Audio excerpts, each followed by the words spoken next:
दोस्तों नमस्कार। आज से हम लोग प्रारंभ करने वाले हैं। साइंस की पुस्तक है और ये 9वीं कक्षा से हम लोग प्रारंभ करेंगे। 9वीं और 10वीं कक्षा का हम लोग विज्ञान पढ़ेंगे। आज हम लोग इसका सबसे पहला अध्याय पढ़ने वाले हैं, जिसका शीर्षक है हमारे आसपास के पदार्थ। ठीक है, तो इस अध्याय को हम लोग प्रतियोगी परीक्षा के दृष्टिकोण से पढ़ेंगे। क्योंकि 9वीं कक्षा के लिए मैं अलग चैनल बनाया हूँ, उस पर सारे वीडियो अपलोड कर रहा हूँ। लेकिन ये पूरा का पूरा जो वीडियो होगा यह केवल प्रतियोगी परीक्षा को केंद्रित करके बनाया जाएगा। तो हम लोग आइए हम लोग देखते हैं कि इस अध्याय में हमें क्या पढ़ना है और इससे बनने वाले जितने सारे फैक्ट्स हैं इस पर हम लोग बात करेंगे। और इससे संबंधित जो भी कॉन्सेप्ट आपको समझना है आप इस वीडियो के माध्यम से आप ज़रूर समझ पाइएगा। ठीक है, तो आइए देखते हैं।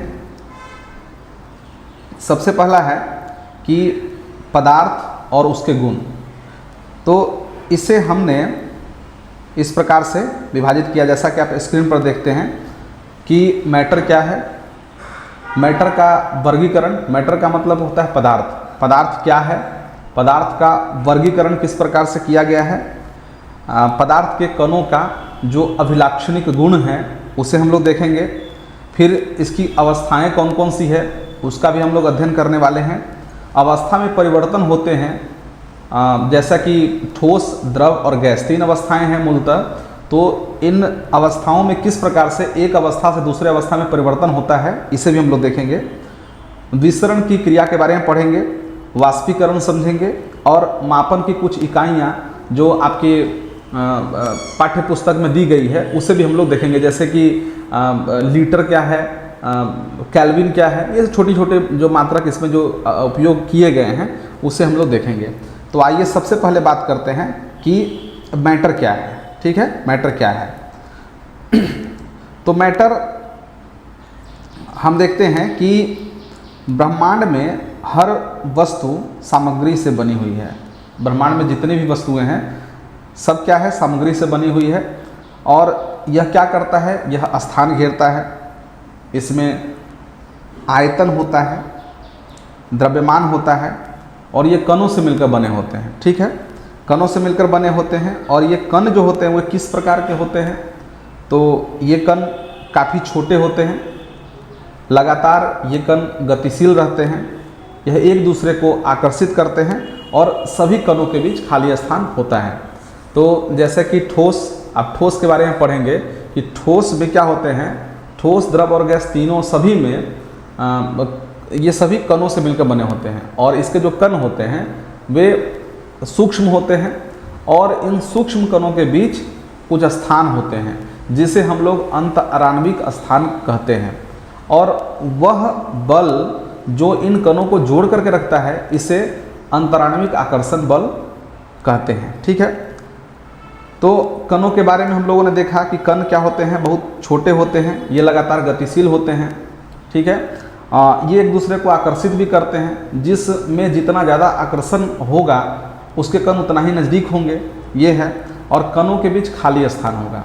ठीक है, तो ये कणों से मिलकर बने होते हैं। उदाहरण के रूप में हम देखें तो ये सभी क्या है, ये सभी पदार्थ हैं, जैसे कि हवा, भोजन, पत्थर, बादल, तारे, पशु, पानी की बूंदें, ये सभी क्या है, रेत के कण, ये सभी पदार्थ हैं। ठीक है, और कुछ ऐसे भी उदाहरण आपके पाठ्य पुस्तक में दिए गए हैं जो मैटर नहीं है। तो जो मैटर नहीं है उसके भी कुछ उदाहरण दिए गए हैं, आप देखें, जैसे कि प्रकाश, भावनाएं जैसे खुशी, उदासी, प्रेम, घृणा, ये सभी क्या है, ये सभी मैटर नहीं है, पदार्थ नहीं है। सुगंध, इसे हम अनुभव करते हैं, इसमें किसी प्रकार का द्रव्यमान या स्थान वह नहीं छिड़कती, तो ये सुगंध क्या है, ये मैटर नहीं है। आइए अब हम लोग आगे बढ़ते हैं। अब है कि मैटर को किस प्रकार से वर्गीकृत किया गया है उसे हम लोग देखते हैं। तो मैटर का जो वर्गीकरण है इसे देखें तो प्राचीन भारतीय जो दार्शनिक थे, जैसे ऋषि कनाद का नाम आता है, तो उन्होंने कहा था कि पंच तत्व से बना होता है पदार्थ, जिसमें कि वायु, पृथ्वी, अग्नि, जल और आकाश, ये सभी प्राचीन भारतीय दर्शन में पंच तत्व के रूप में जाने जाते हैं। वायु, पृथ्वी, अग्नि, जल और आकाश। इसके बाद अगर आधुनिक वर्गीकरण को देखें, आधुनिक वर्गीकरण को हम देखते हैं तो इसे भी आप दो प्रकार से विभाजित कर सकते हैं। ठीक है, क्योंकि इस अध्याय में हम लोग बात करने वाले हैं, तो इस अध्याय में हम लोगों ने पदार्थ को इन 5 भागों में, पदार्थ की अवस्थाओं को 5 भागों में विभाजित किया है। तो 3 भाग तो मूलतः 3 भाग होते हैं, जैसे कि ठोस, द्रव और गैस, आप जानते हैं। इसमें कि प्लाज्मा और बोस-आइंस्टाइन कंडेंसेट, ये भी अवस्थाएं हैं जो आधुनिक विज्ञान की खोजें हैं, तो इसे भी आप मान के चलें। लेकिन मूलतः अगर आपसे पूछा जाए कि पदार्थ की कितनी अवस्थाएं हैं, तो ठोस, द्रव और गैस है। प्लाज्मा और बोस-आइंस्टाइन कंडेंसेट को मिला दे तो ये कुल मिलाकर के 5वीं अवस्था है। और अगले अध्याय में हम लोग क्या पढ़ने वाले हैं कि रासायनिक प्रकृति के आधार पर, तो इसमें शुद्ध पदार्थ और मिश्रण को पढ़ने वाले हैं। शुद्ध पदार्थ में आप पढ़ेंगे तत्व और यौगिक के बारे में, और मिश्रण तो आप जानते ही हैं कि तो इस प्रकार से तत्व, यौगिक, मिश्रण के बारे में हम लोग अगले अध्याय में पढ़ने वाले हैं। इसके बाद पदार्थ के वर्गीकरण के बाद हम लोग आगे बढ़ेंगे और मैटर के जो अभिलक्षण हैं उसे हम लोग देखेंगे। ठीक है, तो हमने क्या पढ़ा था कि कणों के बीच क्या होता है। कण जो होते हैं, सभी पदार्थ कणों से बने होते हैं और सभी कणों के बीच खाली स्थान होता है। आप ये याद रखें कि पदार्थ अगर कणों से बने होते हैं और सभी कणों के बीच क्या होता है, खाली स्थान होता है। कण जो होते हैं वे कण निरंतर गतिशील होते हैं और कण एक दूसरे को आकर्षित भी करते हैं। ठीक है, तो कण निरंतर गति करते हैं, मतलब कि इसमें कि क्या होती है, गति करने के लिए तो गतिज ऊर्जा चाहिए, तो गतिज ऊर्जा होती है। और एक आप फैक्ट्स के रूप में याद रखेंगे कि तापमान जो बढ़ेगी गतिज ऊर्जा बढ़ती है। ठीक है, तापमान बढ़ने से कणों के बीच जो गतिज ऊर्जा है वह बढ़ती है। ठीक है, और कण एक दूसरे को आकर्षित करते हैं, तो आकर्षण बल की सामर्थ्य जो होती है अलग अलग होती है। जैसे कि आप पढ़ने वाले हैं कि ठोस में जो आकर्षण बल होता है वो मजबूत होता है और द्रव में इससे थोड़ा कम होता है, गैस में सबसे कम होता है। जैसा कि आप प्रकृति देखकर समझ सकते हैं, अगर आकर्षण बल मजबूत होता तो उसके कण एक दूसरे का जुड़ करके रहते, जब जुड़ करके रहते तो वो ठोस की तरह होते। ठीक है, आगे बढ़ें और हम लोग अब बात कर लेते हैं पदार्थ की अवस्थाओं के बारे में। ठीक है, तो पदार्थ की अवस्थाएं जो होती हैं वो मूलतः 3 प्रकार की 3 अवस्थाएं होती है। इसमें कि सबसे पहले क्या होता है, ठोस। और ठोस अवस्था को ठोस अवस्था और इसके गुणों को इस प्रकार आप स्क्रीन पर देख रहे हैं कि ठोस में क्या होता है, ठोस का निश्चित आकार होता है, इसकी स्पष्ट सीमा होती है, स्थिर आयतन होता है, इसकी संपीड्यता जो होती है वह नगण्य होती है। संपीड्यता का मतलब आप समझ रहे हैं कि उसको दाब लगा करके हम उसको सिकोड़ सकें, ठीक है, नज़दीक कर सकें, तो ऐसा ठोस में लगभग नहीं के बराबर होती है। ठीक है, क्योंकि उसके जो कण होते हैं वो एक दूसरे के साथ काफ़ी जुड़े होते हैं। ठीक है, तो संपीड्य नहीं होते, ठोस प्रायः संपीड्य नहीं होते हैं। ठोस क्या होते हैं, दृढ़ होते हैं। दृढ़ का मतलब होता है सख्त, यानी कि मजबूत होते हैं। कण इसके आसपास होते हैं। अगर कण आसपास में नहीं होते, फैल के रहते, तब तो क्या होता, द्रव और गैस की तरह वो इस तरह से बहाव का गुण रखता, तो ये होता है। कणों के बीच खाली स्थान न के बराबर होता है, नगण्य होता है। ठीक है, और कणों में आकर्षण बल बहुत ज़्यादा होता है। ठीक है, कणों के बीच, ठोसों में आकर्षण बल, अगर कणों के बीच आकर्षण बल बहुत ज़्यादा नहीं होता तो उसके कण एक दूसरे के नज़दीक नहीं होते। ठीक है, और उसके बीच जो होता है आकर्षण बल वो काफ़ी होता है, और कणों की गतिशीलता वह भी नगण्य होती है। गतिशीलता क्या होती है, नगण्य होती है। इसी प्रकार से हम द्रव में देखें, द्रव अवस्था के विषय में देखें तो आयतन क्या होता है, आयतन निश्चित होता है। ठीक है, आपने ठोस में क्या पढ़ा था कि आकार और आयतन दोनों निश्चित होते हैं। ठीक है, द्रव में हम लोग क्या पढ़ेंगे कि इसमें आकार तो निश्चित नहीं होता है, परंतु इसमें क्या निश्चित होते हैं, इसमें आयतन निश्चित होते हैं। ठीक है, यहाँ पर दिया है भार लिखा, लेकिन याद रखें कि भार इसमें होता है। ठीक है, सभी तरल का भार होता है। इसमें है द्रव अवस्था थोड़ी संपीड्य होती है। द्रव अवस्था क्या होती है, थोड़ी संपीड्य होती है। संपीड्य का मतलब ये होता है, संपीड्यता का अर्थ यह होता है कि हम उसके कणों को और नज़दीक ला सकते हैं। ठीक है, तो ये संपीड्य होते हैं। थोड़ा संपीड्य बोला गया है, यहाँ पर अत्यधिक संपीड्य नहीं होते हैं। ठीक है, दृढ़ नहीं होते हैं, जैसा कि ठोस में बताया गया है कि ठोस के कण क्या होते हैं, दृढ़ होते हैं। ठीक है, कण ठोस से थोड़े दूर होते हैं। जो इसमें द्रव, हम लोग द्रव के बारे में बात कर रहे हैं, तो द्रव के कण क्या होते हैं, ठोस की अपेक्षा क्या होते हैं कि थोड़े से दूर होते हैं। ठोस में क्या बताया गया था कि ठोस के जो कण होते हैं वो एक दूसरे के काफ़ी नज़दीक होते हैं, लगभग सटे होते हैं, लगभग उनके बीच जो अंतराण्विक स्थान होता है वो लगभग नगण्य होता है। लेकिन वही द्रव में क्या होता है कि अंतराण्विक स्थान क्या होते हैं, थोड़े से अधिक होते हैं ठोस के अपेक्षा बात करें तो। ठीक है, कणों के बीच जो खाली स्थान होता है वो ठोस से अधिक होता है। कणों में आकर्षण बल ठोस से कम होगा, आकर्षण बल भी कम होता है थोड़ा सा, इसीलिए तो थोड़ा सा वो जो कण होते हैं वो थोड़े अलग हो जाते हैं। अगर आकर्षण बल अत्यधिक होता तो कण आपस में जुड़ के रहते, ये चीज़ें हैं। और कणों में गतिशीलता ठोस से अधिक होती है, कण गतिशील होते हैं, यही कारण है कि थोड़े अलग हो जाते हैं। ठीक है, तो ये सभी द्रव अवस्था की बातें हैं। और गैसीय अवस्था के बारे में हम लोग बात करें तो आकार और आयतन दोनों अनिश्चित होता है। ठोस में आपने क्या पढ़ा, ठोस में आपने देखा कि आकार और आयतन समझने की बात है। आप एक ईंट ले लें, उसका आकार भी निश्चित है और आयतन भी निश्चित है। आप जल को ले लें, आप जिसमें रखिएगा, जिस बर्तन में रखिएगा उस बर्तन का रूप ले लेगा। अर्थात क्या मतलब इसका हुआ, इसका मतलब यह है कि उसका आकार अनिश्चित है लेकिन आयतन निश्चित है। ठीक है, जगह तो उतना ही लेगा। ठीक है, तो ये चीज़ें हैं। लेकिन गैस के बारे में बोले तो उसमें आकार और आयतन दोनों अनिश्चित है। ठीक है, ये अधिक संपीड्य होते हैं, यानी कि अगर चाहें तो गैस के कणों को हम काफ़ी नज़दीक ला सकते हैं, अर्थात इसे हम संपीड़ित कर सकते हैं। तो गैस क्या होते हैं, प्रायः संपीड्य होते हैं, यानी कि बहुत ज़्यादा दबाया जा सकता है इसे। ठीक है, ठोस को आप नहीं दबा सकते हैं क्योंकि उनके बीच जो स्थान होते हैं वो काफ़ी मैंने लगभग नगण्य होते, इसलिए आप अब और उसमें स्पेस को आप ख़त्म नहीं कर सकते। लेकिन गैस में क्या होता है, गैस के कण जो होते हैं बिखरे होते हैं। अगर उसको आप चाहिए तो आप दाब लगाकर उसको संपीड़ित करके उसको नज़दीक कर सकते हैं। ठीक है, गैसों के जो कण जो होते हैं वो बहुत अधिक गतिशील होते हैं, यही कारण है कि वो फैले होते हैं। आप बोतल में रख दीजिए गैसों को तो बोतल का रूप धारण कर लेगा, अगर एक घर में भर दीजिएगा गैस को तो पूरे घर का रूप धारण कर लेगा। तो ये बातें हैं। इसमें भार होता है, इसमें गैसों में क्या होता है, कण जो होते हैं वो दूर दूर होते हैं। कणों के बीच जो अत्यधिक खाली स्थान होता है, ठीक है, अत्यधिक खाली स्थान होता है, यही कारण है कि हम गैस के कणों को संपीड़ित कर सकते हैं। ठीक है, बर्तन की दीवारों पर दबाव डालते हैं, गैस में आप रखिएगा, गैस को कहीं भी रखिएगा तो जिस पर भी लगेगा बर्तन की दीवारों पर वो दबाव डालेगा।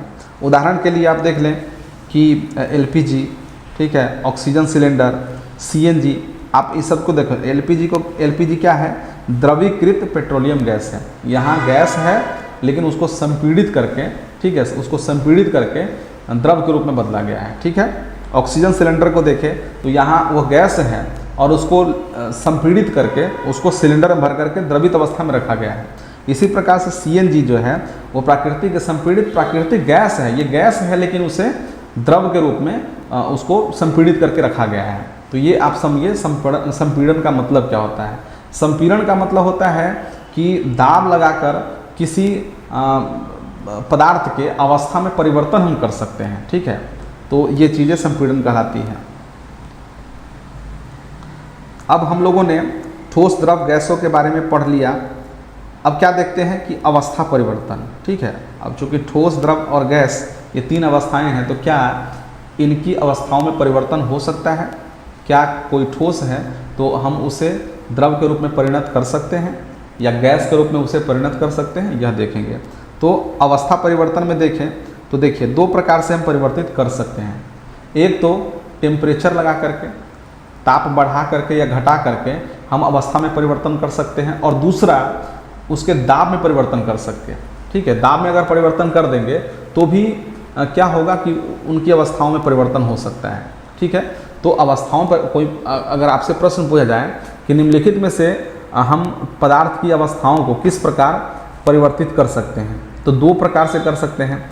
एक तो तापमान बढ़ा करके या घटा करके हम अवस्था में परिवर्तन कर सकते हैं, और दूसरा दबाव में परिवर्तन करके, ठीक है। दाब को अगर हम परिवर्तित कर देंगे, दाब को घटा देंगे या दाब को बढ़ा देंगे, तो इससे भी क्या होगा कि अवस्थाओं में परिवर्तन हो सकता है। लेकिन चूंकि 9th क्लास में आप देखिएगा इस पाठ्य पुस्तक में ताप पर विशेष बल दिया गया है, तो देखिए कि तापमान को परिवर्तित करके किस प्रकार से हम अवस्था में परिवर्तन कर सकते हैं। तो सबसे पहला है कि इसमें ये सभी क्या है कि जैसे गलनांक दिया हुआ है, ऊपर आप देख रहे हैं गलनांक। तो गलनांक क्या है? गलनांक देखिए कन्फ्यूजन हमेशा इसमें होता है, एक होता है गलन और दूसरा होता है गलनांक। गलन जो है वह प्रोसेस का नाम है, वह क्रिया का नाम है, और गलनांक उसमें अंक लगा हुआ है, गलन अंक। आप ध्यानपूर्वक इस बात को समझें, गलन अंक, तब जाके क्या बनता है? गलन अंक। मतलब गलन की प्रक्रिया के लिए जितना अंक यानी कि जितना टेम्परेचर चाहिए वो गलनांक कहलाता है। अर्थात गलनांक अगर आपसे पूछे तो गलनांक एक प्रकार का टेम्परेचर है, और गलन क्या है? तो गलन एक प्रोसेस का नाम है, ठीक है। तो इसी प्रकार से आप गलनांक, क्वथनांक, ये सभी आप समझिएगा। गलनांक क्या है? तो गलनांक क्या है कि वह तापमान है, गलनांक क्या है? वह तापमान है जिस पर, नाम से स्पष्ट है, गलन, ठीक है। यानी कि वह तापमान जिस पर ठोस पिघल कर क्या बनाते हैं? द्रव्य बनाते हैं, द्रव्य बनाते हैं, ठीक है। और इसमें आपके पाठ्य पुस्तक में दी गई है कि बर्फ़ का जो गलनांक होता है वो 273.15 डिग्री माफ़ कीजिए केल्विन होता है, 0 डिग्री सेल्सियस, ठीक है। तो ये तो गलनांक हो गया। आखिर गलना कहते किसको हैं? तो क्या है? ठोस से द्रव में बदलने की प्रक्रिया का नाम। मैंने आपको प्रारंभ में ही कहा था, गलना एक प्रक्रिया है, गलनांक वह तापमान है जिस पर कोई ठोस द्रव के रूप में परिणत होता है, ठीक है। आगे बढ़ते हैं, क्वथनांक। तो क्वथनांक क्या है? जैसा कि नाम से यह स्पष्ट है कि वह तापमान है, ठीक है। अंक जिसमें लगा हो वह तापमान होता है। तो वायुमंडलीय दाब पर, वह तापमान पर जिस पर द्रव जो है बॉयल होना शुरू हो जाता है, उबलने लगता है, उसे हम लोग क्या कहते हैं? उसे हम लोग क्वथनांक कहते हैं। और यहाँ पर देखिए जल का क्वथनांक कितना होता है? 100 डिग्री सेंटीग्रेड। यानी कि उसमें अगर जोड़ दीजिए 273, आपको पता होगा कि 0 डिग्री सेंटीग्रेड कहने का मतलब यह है कि 273.15 अगर जोड़ दीजिएगा तो उतना केल्विन के बराबर होता है। तो 100 डिग्री सेंटीग्रेड है, 273 जोड़ने पर 373 केल्विन होता है। तो ये जल का क्वथनांक इतना ही होता है, 373 केल्विन के हैं या 100 डिग्री सेंटीग्रेड का है, ठीक है। अब हम लोग एक काफ़ी महत्वपूर्ण जो परिभाषा है ये गुप्त ऊष्मा की है, ठीक है। गुप्त ऊष्मा की परिभाषा को आप देखें, ठीक है। गुप्त ऊष्मा की परिभाषा क्या है? तो सबसे पहले इसकी परिभाषा क्या हुआ देखें। लिखा है कि अवस्था परिवर्तन के दौरान, देखिए गुप्त ऊष्मा शब्द जो आता है वह अवस्था जब परिवर्तन होता है, या जैसे ठोस द्रव में बदला या द्रव गैस में बदला, तो अवस्था परिवर्तन के दौरान। और एक बात यह भी है कि इसमें टेम्परेचर को बढ़ाने वाली बात आती है, तो ये भी आप थोड़ा सा समझने का प्रयास करेंगे। आप देखिए कि जब हम टेम्परेचर को वृद्धि करेंगे, ठीक है, तो जैसे कि दो पदार्थों की वृद्धि कर सकते हैं। एक तो अगर ठोस को, ठीक है, ठोस के टेम्परेचर में वृद्धि करें या द्रव के टेम्परेचर में वृद्धि करें।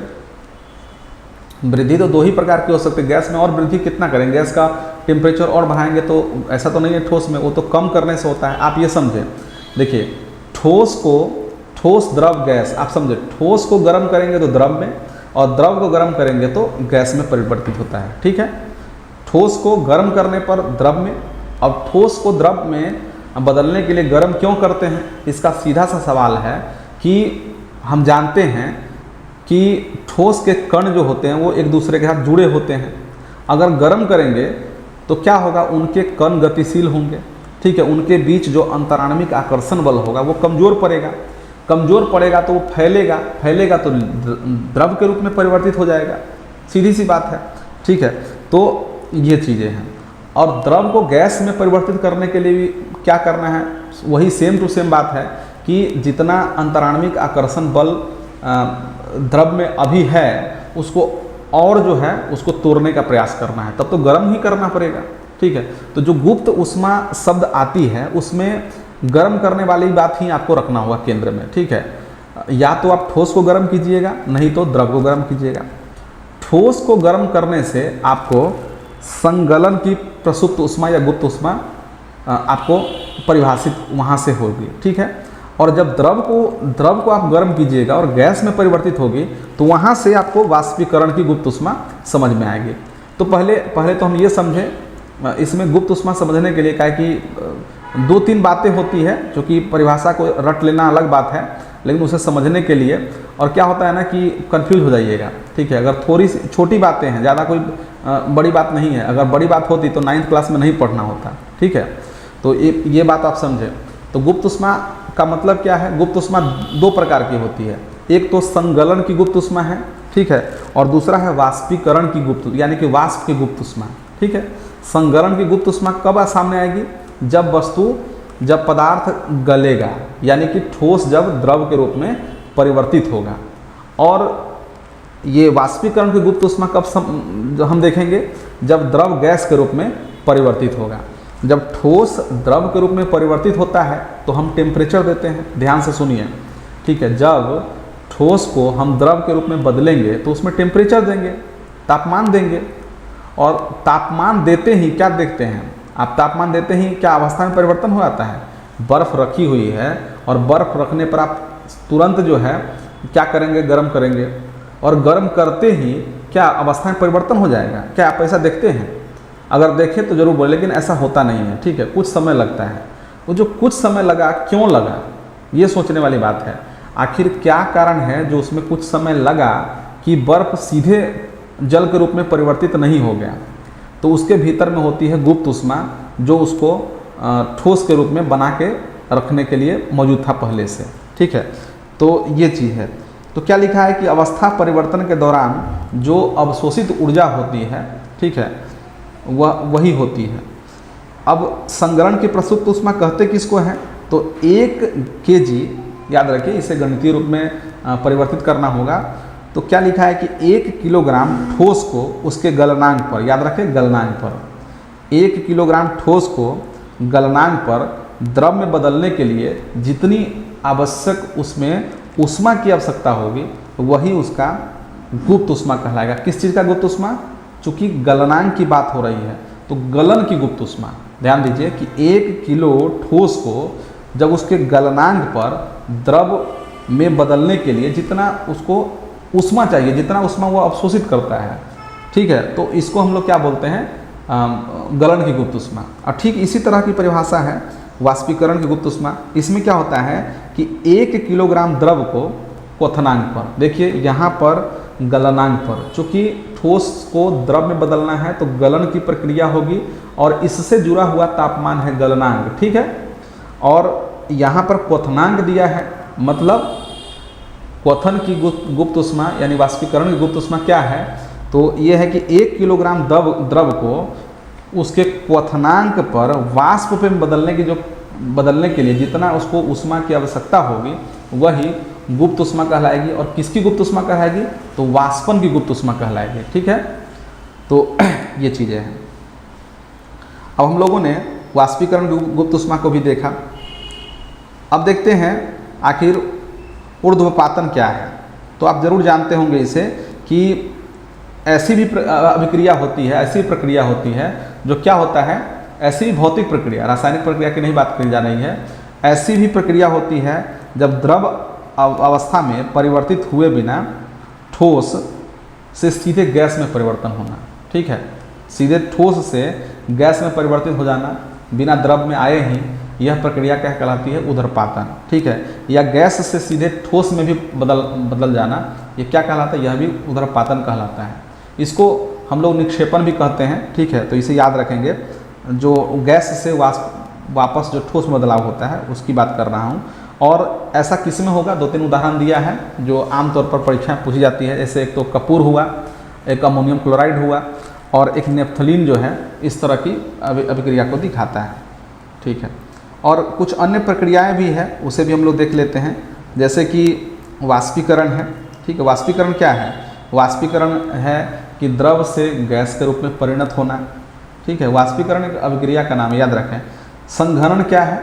संघनन का मतलब होता है जब गैस को हम जमाते हैं, गैस को और थोड़ा सा ठंडा करते हैं तो द्रव के रूप में परिणत होता है, इसे हम लोग संघनन कहते हैं। जमाना का मतलब क्या हुआ कि जब द्रव में है उसको अगर हम लोग ठोस के रूप में बदलते हैं तो इसको जमाना होता है। ठीक है, और पिघलना का मतलब क्या है? ठोस से द्रव के रूप में बदलना पिघलना कहलाता है। जैसे बर्फ़ को आप छोड़ दीजिएगा तो पिघल करके द्रव के रूप में बदल जाएगा, तो ये पिघलना कहलाता है। ठीक है, तो अभी तक हम लोगों ने देखा कि तापमान में परिवर्तन का क्या प्रभाव पड़ा, कि हम गर्म करें तो क्या हुआ, ठंडा किए तो क्या हुआ। ठीक है, तो ये है। अब क्या है कि दाब में परिवर्तन का भी प्रभाव होता है। तो क्या प्रभाव होता है उसे देखें कि दाब जो हम बढ़ाते हैं, देखिए सीधी सी बात है, जो ही आप दाब को बढ़ाइएगा, दाब को जो ही बढ़ाइएगा तो जो इतना में पदार्थ है वो इतना में आ जाएगा। ठीक है, अब क्या सोचे क्या होगा कि दाब बढ़ाने से कण क्या होते हैं? पास आते हैं। ठीक है, तापमान घटने और दाब बढ़ने से गैस द्रव में बदलता है। ध्यान दीजिए, तापमान को घटाना होगा और दाब को बढ़ाना होगा। दाब बढ़ाइएगा तभी तो, जैसे कि अब एलपीजी सिलेंडर है, आप सोचिए कितना गैस होगा, उसको एक सिलेंडर में उसको बंद करके रखा गया है। तो ये चीज़ें हैं। तो दाब, इसमें क्या है कि तापमान को घटाया गया है और दाब को बढ़ाया गया है, और इस प्रकार से गैस जो है द्रव के रूप में बदला है।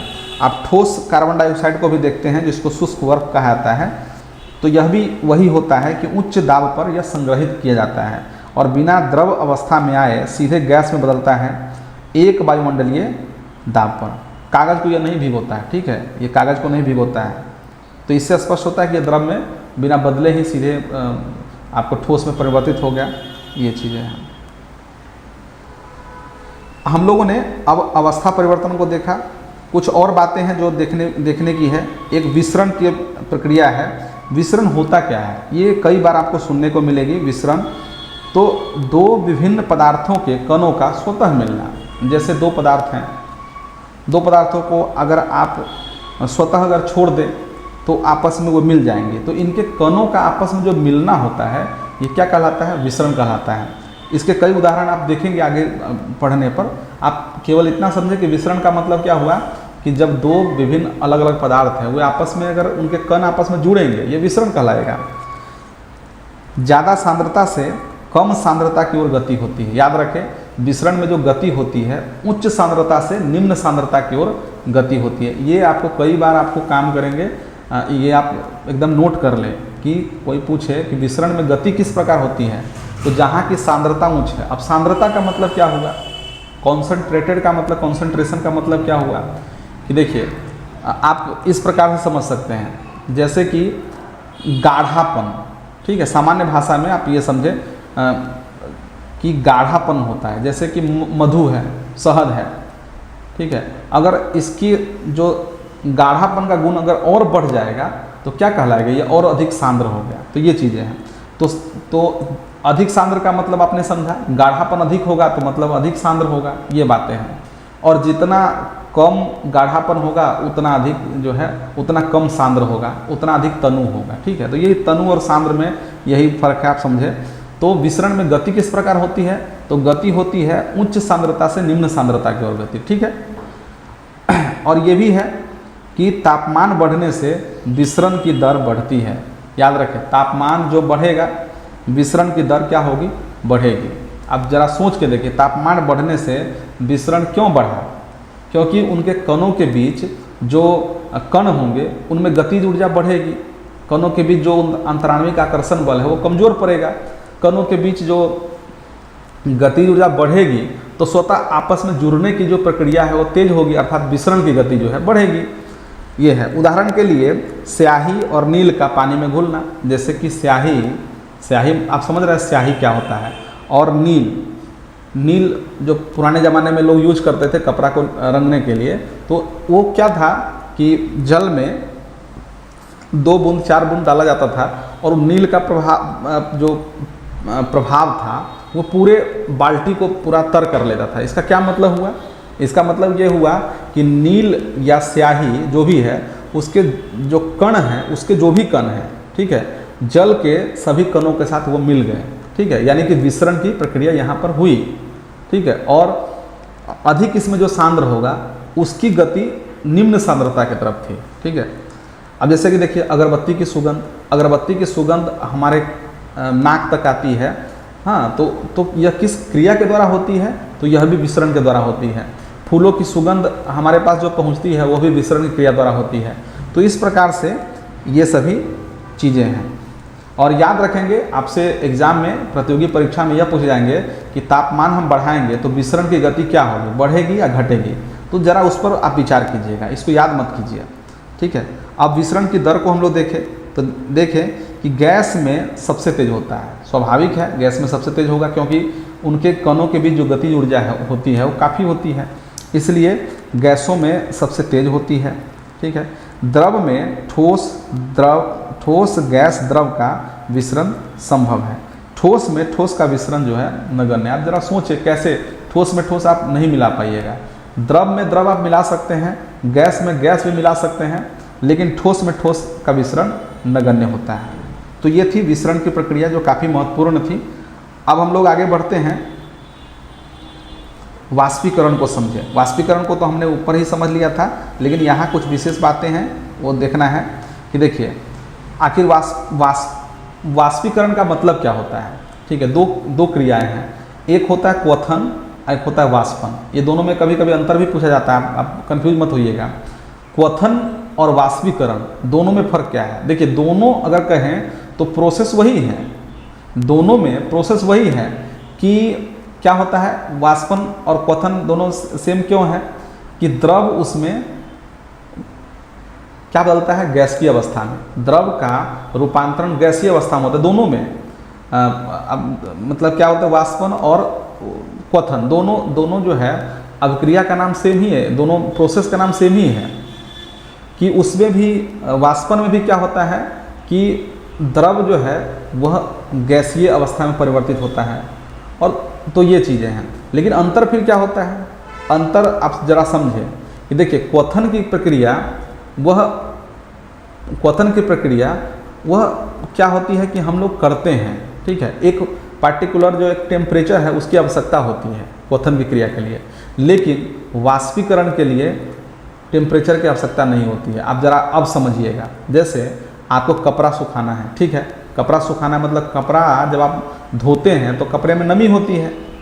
अब उस नमी को अगर आप धूप में ऐसे रख देते हैं तो ठीक है, अब धूप में आप कहिएगा कि नहीं धूप में तो उतना टेम्परेचर उसको मिल जाता है तो इसलिए मतलब उसमें जल सूख लेता है। लेकिन कभी आप सोचे हैं कि कभी कभी ऐसा होता है कि हम वॉशिंग मशीन में, आप देखिए वॉशिंग मशीन में भी कपड़ा सूख जाता है, वो कैसे सूखता है? तो वाष्पीकरण की प्रक्रिया कोई टेम्परेचर से संबंध उसका नहीं है वाष्पीकरण का, लेकिन क्वथन का है। क्वथन में इतना टेम्परेचर देने पर यह द्रव जो है गैसीय रूप में बदलेगा। तो ये बातें हैं। तो वाष्पीकरण में और क्वथन में बेसिक अंतर यही है, ठीक है। तो क्वथन से कम टेम्परेचर पर द्रव का वाष्प में बदलना, देखिए द्रव का वाष्प में बदलना भी क्वथन और द्रव से वाष्प में बदलना वाष्पीकरण, दोनों बात बराबर है। लेकिन क्या है कि वाष्पीकरण की प्रक्रिया जो होती है वो क्वथन से कम टेम्परेचर पर होती है, ठीक है। इसमें एक बात यह है कि यह सतही प्रक्रिया है, यानी कि द्रव के सतह पर होता है, ठीक है, द्रव के सतह पर होता है, ऊपरी सतह पर होता है। वाष्पीकरण को प्रभावित करने वाले कारक, ये आपको एग्जाम में सबसे ज़्यादा पूछे जाते हैं कि वाष्पीकरण को प्रभावित करने वाले कौन कौन से कारक हैं। तो ये कारक हम देखते हैं इसे, देखिए सतह का क्षेत्रफल, ठीक है, सतह। अब इसे समझे कि सतह का क्षेत्रफल का क्या मतलब हुआ। सतह का क्षेत्रफल का मतलब क्या हुआ, जैसे आप ज़रा सोचें कि खिचड़ी, ये गरम खिचड़ी है। अब क्या करते हैं, उसको हम रख देते हैं थाली में और दूसरा रखते हैं एक ऐसे बर्तन में, ठीक है, गड्ढा बर्तन में। तो दोनों में से आप ज़रा सोचें कि किसमें खिचड़ी जल्दी ठंडा हो जाएगा, ठीक है, किसमें होगा?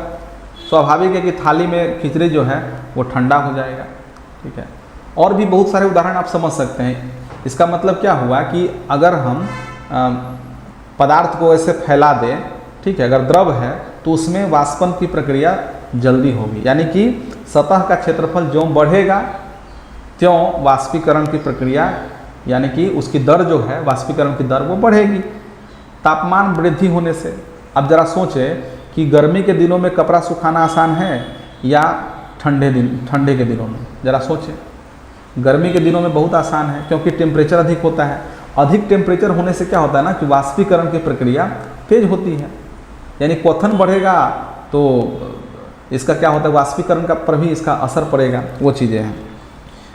एक होता है आर्द्रता में कमी, यानी कि आर्द्रता आप समझे, आर्द्रता का मतलब क्या होता है, ह्यूमिडिटी का मतलब क्या होता है कि अब देखिए इसमें दिया हुआ है परिभाषा, आप समझ सकते हैं कि वायु में जलवाष्प की मात्रा, हवा में जो जलवाष्प की मात्रा होती है उससे हम लोग आर्द्रता बोलते हैं। ठीक है, जैसे वर्षा का दिन देख लीजिए, ठीक है, या आप देखिए कुछ जगह का भी, जो जगह के अंतर से भी आप आर्द्रता को महसूस करते हैं। जैसे आप नॉर्थ ईस्ट में जाइए या बंगाल में जाइए, वहाँ पर खासकर नॉर्थ ईस्ट में आप देखिएगा कि वहाँ के वातावरण में ह्यूमिडिटी अधिक है, यानी कि वहाँ के वायुमंडल में जल की मात्रा जो है वो ज़्यादा है।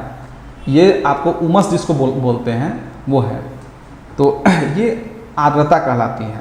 अब जरा सोचें कि आर्द्रता में कमी होने से वाष्पीकरण की प्रक्रिया क्या होती है, बढ़ती है। अब जरा सोचें, जैसे वर्षा के दिनों में वातावरण क्या होता है, आर्द्र होता है। ठीक है, तो वर्षा के दिनों में आर्द्रता अधिक होती है, कपड़ा सुखाना आसान है कि कठिन है, आप बताइए, जवाब दीजिए। अगर उसका जवाब दे पाइएगा तो इसका भी जवाब दे पाइएगा कि आर्द्रता में कमी होने से वाष्पीकरण की प्रक्रिया क्या होगी, बढ़ेगी। और ये है कि वायु की गति में वृद्धि होने से। अब ये देखिए कि कभी कभी टेम्परेचर भी उतना नहीं है, लेकिन हवा चलने से कपड़ा जल्दी सूख जाता है, तो वायु की गति बढ़ने से वाष्पीकरण की प्रक्रिया बढ़ती है। तो ये सभी है, ये आपसे सीधे तौर पर पूछ लिए जाते हैं कि अगर किसी पदार्थ का सतह का क्षेत्रफल बढ़ जाए तो उस पर वाष्पीकरण का क्या प्रभाव पड़ता है। ठीक है, यह भी पूछा जा सकता है कि तापमान बढ़ने से वाष्पीकरण की प्रक्रिया तेज होगी या धीमी होगी। आपसे पूछ लिए जाएंगे कि आर्द्रता में अगर कमी है, ठीक है, तो वाष्पीकरण की प्रक्रिया बढ़ेगी या घटेगी। आपसे यह भी पूछ लिए जाएंगे कि वायु की गति अगर वृद्धि होती है तो इसका वाष्पीकरण पर क्या प्रभाव पड़ता है। तो ये सभी चीज़ें हैं जो आपको स्वतः समझने की आवश्यकता है।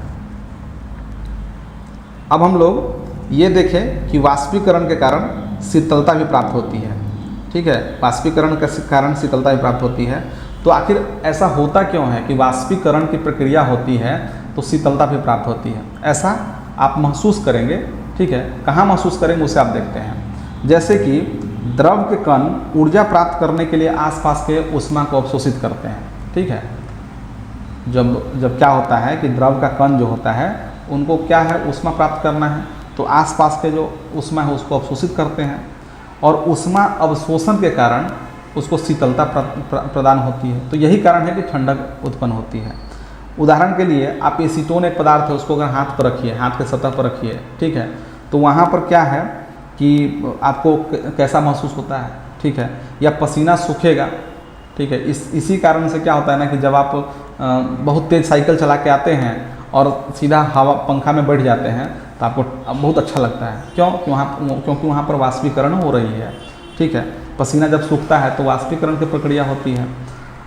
घड़े का पानी ठंडा होना, ये कोई लोग बोलते हैं कि ये तो क्या बोलते हैं, ये पुरानी पंथी विचारधारा के लोग हैं जो घड़े का पानी ठंडा होने के बारे में बता रहे हैं कि घड़ा का पानी ठंडा होता है। भाई उसका साइंटिफिक कारण है कि घड़े के पानी में वाष्पीकरण की प्रक्रिया होती है। ठीक है, उसके सतह पर, जैसा कि आपको पता है कि वाष्पीकरण का जो प्रक्रिया होती है वो सतह पर होती है और अन्य बर्तन में सतह को हमने बंद करके ढक के रखा है। इसके कारण क्या होता है कि वाष्पीकरण की प्रक्रिया उस तरह से नहीं हो पाती है। इसलिए गर्मी में सूती कपड़े पहनना, ठीक है, क्यों गर्मी में सूती कपड़ा इसलिए पहना जाता है क्योंकि वहाँ पर वाष्पीकरण की प्रक्रिया हो पाती है। ये चीज़ें हैं। तो हम लोगों ने वाष्पीकरण को ध्यान से देखा। अब एक दो बातें हैं, जैसा कि हम लोगों ने शुरू में ही बताया था कि कुछ मापक इकाइयाँ दी गई है आपके पाठ्य पुस्तक में, चूँकि उपलब्ध है, दिया गया है, इसलिए हम लोग बात कर ही लेते हैं।